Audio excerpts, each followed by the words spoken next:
Cześć, dzień dobry kochani, ja jestem Bary, a to jest Mateusz. Cześć. Mateusz przyjechał na KTM-ie Duke'u 125. Ja ostatnio obudziłem się o poranku, patrząc w sufit pomyślałem sobie, nakręciliśmy już chyba ze 20 odcinków w serii Bary na używkach i nawet w jednym odcinku nie pokazaliśmy żadnej 125. Cóż za błąd. Nieładnie, prawda? Czas to zmienić. Mateusz, od kiedy KTM w Twoich rękach? KTM-a kupiłem w lutym tego roku i też w zasadzie to nie był mój pierwszy oczywisty wybór. Ja zacznę od tego, Ty nie miałeś motocyklowego prawa jazdy? Nie miałem. Kiedyś Czyli ewidentnie celowałeś 125. Tak. Kiedyś dawno temu coś tam zaczynałem, ale to nie... Jeździłeś samochodami przez ostatnie lata. Tak.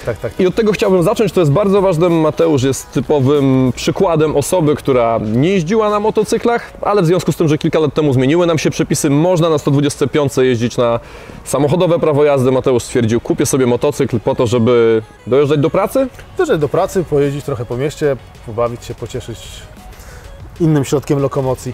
I w końcu padł na Duke'a 125. Wydaje mi się, że Duke 125 i dlatego też przyznam szczerze, chcę zrobić właśnie o nim ten odcinek. Jest chyba jedną z najpopularniejszych 125. To znaczy, nie chodzi o to, że jest ich najwięcej na drogach, absolutnie nie. To na pewno nie, bo jednak Duke 125 w stosunku do innych 125 kosztuje całkiem sporo. Ale kiedy pytacie o 125, takie, które budzą najwięcej emocji, to bardzo często pytacie o KTM-a Duke'a 125. Nie wiem, czy u Ciebie też tak było, że od początku się w nim zakochałeś? To znaczy, wszedłem do KTM-a, wsiadłem na niego i to jest ten egzemplarz. Okej. Miło, że pierwszego wejrzenia, ale na żywo, a nie na zdjęciu. Tak to zadziałało. To jest tak, jak czasami ludzie mówią w opowieściach różnych, to mi się to naprawdę przydarzyło, że po prostu wszedłem tak z nastawieniem, że a usiadłem, mówię, zadziałało. Kurde, świetna pozycja, jak dla mnie przynajmniej. Ja mam 179 wzrostu, bo pewnie też będą Twoi widzowie o to pytać. Około 90 kg. I jest okej. Mieścisz się na nim. Jest okej, zwłaszcza nawet jakby teraz już trochę mógłby być może większy, ale na motorek taki, który wsiadasz po raz pierwszy, jeśli nie masz prawa jazdy, jeśli wcześniej nie jeździłeś, to wydaje mi się, że jest okej, bo jest lekki i mogę 2 stopy postawić na ziemi. Mateusz pojeździł na Duke'u jeden sezon, po czym stwierdził, że troszkę jednak tej mocy zaczyna mu brakować, zrobił motocyklowe prawo jazdy, teraz się rozglądasz za większym motocyklem. Tak, rozglądam się, patrzę, oglądam i w zasadzie to, znaczy ten jest spoko i powiem szczerze, że gdyby nie to, że było trochę czasu i możliwość zrobienia tego prawka w ostatnich tygodniach, to pewnie zgodnie z pierwotnym założeniem jeździłbym nim parę lat i naprawdę tutaj... Czyli ten pierwszy sezon parę tysięcy zrobiłeś? Tak, parę tysięcy kilometrów zrobiłem. Myślę, że jak na 125 to sporo. Zrobiłem trochę tras, to też miał być motorek do dojeżdżania do pracy, do ganiania się po mieście z kolegami, a wyszło, że w zasadzie teraz do pracy się nie jeździ i zrobił mi się z tego taki malutki turystyk. Stąd też pomysł na kuferek. Czyli praca zdalna, żeby przewietrzyć głowę, wsiadasz i jedziesz na przejażdżkę, zakładasz kuferik. W mojej pracy też czasami się gdzieś tam jedzie, więc nawet, co może się niektórym wydawać dziwne, ale parę razy regularnie jeździłem nim do Łodzi autostradą i z powrotem tego samego dnia, więc da się. Wspominałeś też, że jakaś przygoda z jeżdżeniem po torze nawet była na...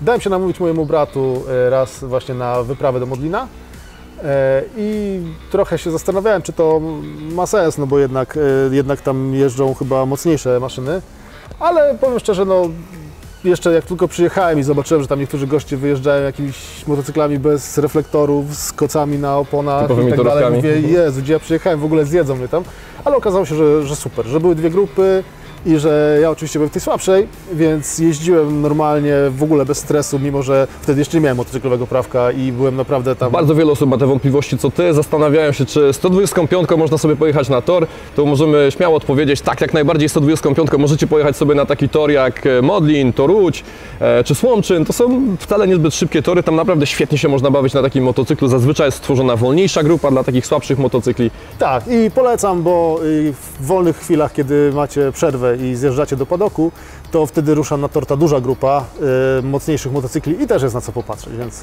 super. Porozmawialiśmy o Twojej motocyklowej przygodzie, była 125, teraz będą większe motocykle, ale chciałbym się teraz skupić już konkretnie na Duke'u. No i spytać Cię, co się w te parę tysięcy kilometrów działo, czy były jakieś przygody, czy coś się popsuło, niektórzy się obawiają, no bo to KTM, to jednak nie jest Japończyk, czy coś się tam będzie działo. Jak to wygląda u Ciebie? No ja powiem tak, też trochę się zastanawiałem, bo różne historie czytam sobie trochę w internecie, czy wcześniej, czy teraz jak szukam czegoś większego, to jestem na wielu grupach. Temat, jeśli chodzi o awaryjność, to wydaje mi się, tak, mi się osobiście nic nie wydarzyło, więc ja osobiście mogę powiedzieć, że poza tym, że raz go troszeczkę za mocno umyłem i nie chciał odpalić, to Woda się dostała gdzieś nie powinna się tutaj dostać? poszerzenie, to też uważajcie przy okazji, od razu powiem, nie można za mocno tutaj tego, żadnego motocykla w zasadzie w tych okolicach. Byłeś nadgorliwy przy myciu po prostu. Tak, więc poza tym, że ja troszeczkę tutaj może coś zbroiłem, to nic kompletnie się nie dzieje i jest super. Aczkolwiek no tam gdzieś na grupach można sobie poczytać powiedzmy różne historie. Ja osobiście nie mam zastrzeżeń. To warto też wspomnieć o tym, bo no KTM marka austriacka, wiemy, że Duke 125, Duke 390 i jeszcze kilka innych modeli.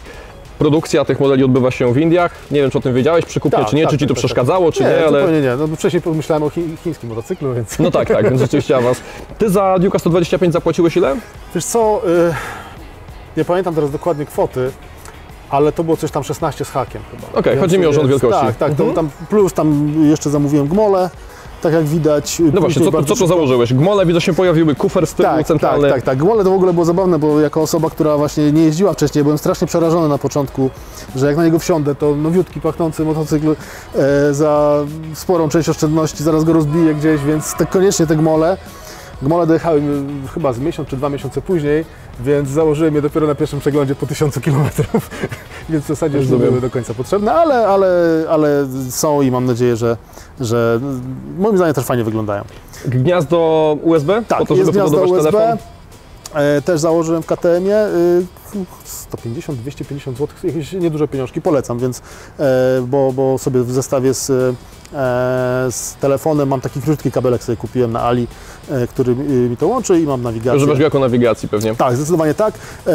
No też fajnie, bo można zobaczyć w trakcie jazdy, jak ktoś dzwoni. Ktoś dzwoni, się dobija, to ja jadąc po prostu widzę, czy tak, aczkolwiek, jeśli się orientuję, to tutaj na tym kolorowym wyświetlaczu też masz taką możliwość, żeby za pośrednictwem Bluetootha połączyć telefon z motocyklem i żeby wyświetlać sobie na wyświetlaczu motocykla, kto dzwoni. Tak, ten wyświetlacz jest, wydaje mi się, to jest chyba jedyny wyświetlacz na ten moment w tej klasie motocykli, który jest tak multimedialny.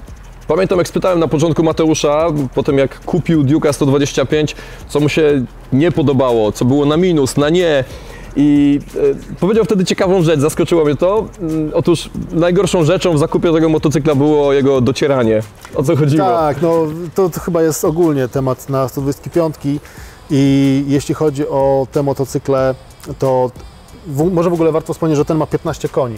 Czyli to jest maksymalne, co może mieć na prawo 125 po to, żeby jeździć na samochodowe prawko. I to jest moim zdaniem, na miasto jest super, on rzeczywiście żwawo przyspiesza, wydaje mi się tak, mój subiektywne takie odczucie to wszystko, co ma poniżej 120-130 koni, to można spod świateł po prostu zostawić, czyli śmiało można się przecisnąć. Mówisz o samochodach, które, tak. W momencie, kiedy docieracie motocykl klasy, nie wiem, 500-600 cm3, macie zapas mocy i nawet na dotarciu wykorzystujecie połowę tej mocy, to możecie już jeździć w miarę dynamicznie. A jak docieracie 125 i z tych 15 koni możecie używać znacznie tak mniej, naprawdę, to się robi problem. Tak naprawdę jesteś w stanie wtedy po prostu płynąć równo z ruchem ulicznym, takim spokojnym ruchem ulicznym i to było dość męczące 1000 km i myślę, że dzisiaj, no jak będę kupował większy motocykl, to oczywiście już na to nie będę zwracał uwagi. W 125 nie wiem, czy nie rozważyłbym już używanego, który jest dotarty. Mówiliśmy, że kiedy był nowy, zapłaciłeś za niego trochę ponad 16 000 złotych. Z pewnością wielu moich widzów interesuje, ile kosztuje roczny taki KTM w dobrym stanie, z przebiegiem kilka tysięcy kilometrów. Ile trzeba za taki sprzęt w tym momencie zapłacić? No tak, teraz to jakby już nie poszukuję aktywnie w tej klasie, więc może nie jestem, że tak powiem, najlepszym tutaj źródłem wiedzy. Ale też troszeczkę się interesuję pod kątem, za ile mógłbym go oddać, bo pewnie to na wiosnę najpóźniej się wydarzy. Wydaje mi się, że tak jak przeglądałem internet, no to sprowadzane sztuki takie roczne, dwuletnie chodzą po 12-13 tysięcy złotych. Tutaj pewnie to było 6 tysięcy czy 2 więcej. Tak. Za krajową salonową można wziąć troszeczkę myślę, więcej. Tak, zwłaszcza już dotarto. Już dotarto, tak, czyli ktoś nie będzie miał na głowie tego 1000 kilometrów męczenia się z niewielkimi prędkościami. Bardzo ważna rzecz, Mateusz, kwestie eksploatacyjne. Ja wiem, że na tym wyświetlaczu kolorowym, efekciarskim jest pokazane, jakie masz spalanie, ale mam nadzieję, że sprawdziłeś też to rzeczywiste spalanie. Tak, sprawdziłem specjalnie dla Ciebie. Dziękuję. Ile wyszło? Zrobiłem dwa razy, skalkulowałem to przy różnych rodzajach jazdy i trasach i tam po mieście. za każdym razem poniżej 3 litrów. 2,9, coś takiego. Nie. A jak się ma to do wskazania wyświetlacza? Nie, okej, nie porównałeś. Tutaj będzie może napis. O. Zdarza się tak, że ten wyświetlacz oszukuje o 1,2, w różnych motocyklach Tak. różnie oszukuje. Wspomniałeś wcześniej o swoim wzroście, o pozycji, że mając poniżej 1,80 m wzrostu Tak, jest tak. ok. Chciałem Cię spytać o tą kanapę, bo słyszałem z innego źródła, że trochę twarda. No tak, to w zasadzie z takich minusów, jeśli chodzi o ten motocykl. Wydaje mi się, że do miasta i do takiego krótkotrwałego użytkowania, gdzieś tam pojechać właśnie na krótkich dystansach, do czego ten motocykl jest stworzony tak naprawdę, Tak. to jest okej. Ale jak ja tak troszeczkę jeździłem sobie nim właśnie po te 100, 200, 300 km dziennie, no to co godzinę trzeba zejść. Ta kanapa jest naprawdę twarda i to podobno jest akcesoryjna. Nawet się zastanawiałem, gdyby nie właśnie to, że się będę przesiadał, to bym na pewno Rozważył na pewno bym ją. bardziej miękką tak. kanapę akcesoryjną. Jeszcze z kwestii eksploatacyjnych serwis. Ten pierwszy zerowy serwis po 1000 km, który musiałeś zrobić po dotarciu. Tak, Jaki to jest koszt? To też warto chyba o tym wspomnieć, bo to było kilkaset złotych, chyba 600 czy 700 zł, o ile dobrze pamiętam. No i de facto Żeby nie musimy stracić gwarancji, trzeba to zrobić u... Tak. I de facto to trzeba sobie po prostu doliczyć do ceny motocykla, no bo tak. trzeba to zrobić po prostu w krótkim terminie tak naprawdę. No. Zgadza się. Wspominałeś jeszcze wcześniej jedną ważną rzecz, że przy zakupie tego motocykla kierowałeś się też tym, że on ma ABS. Tak. I to jest coś, co odróżniało go i tę klasę motocykli w ogóle od tych tańszych motocykli, które mają CBS.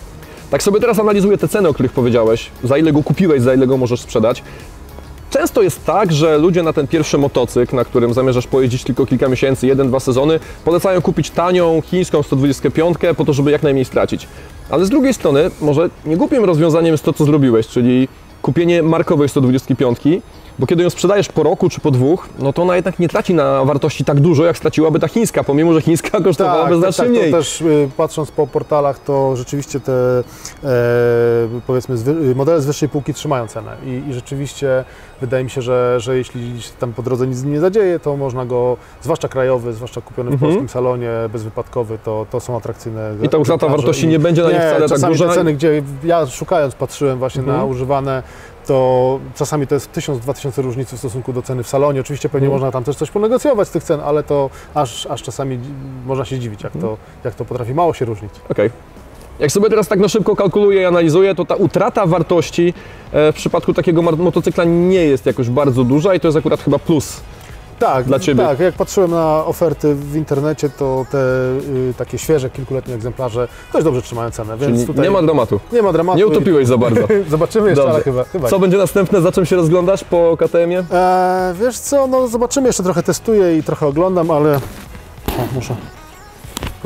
Indian widzę, pozdrawiam Indian. kolegów z Indiana. Ale ostatnio widziałem Cię też na MT-07. Tak, jeździłem troszeczkę MT-07 i być może też to będzie, chociaż powiem szczerze, że chyba coś innego niż Naked, raczej coś, nawet tak, żeby zobaczyć po prostu coś innego. No dobrze, to powodzenia w takim razie w zakupach, a Wam mówimy już do zobaczenia w kolejnych odcinkach. Nie, co jeszcze miałem?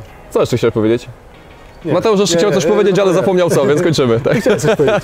Ja chciałem coś powiedzieć? Tak. To pewnie chciałem coś powiedzieć, ale już nie pamiętam co. No to żegnamy się, cześć.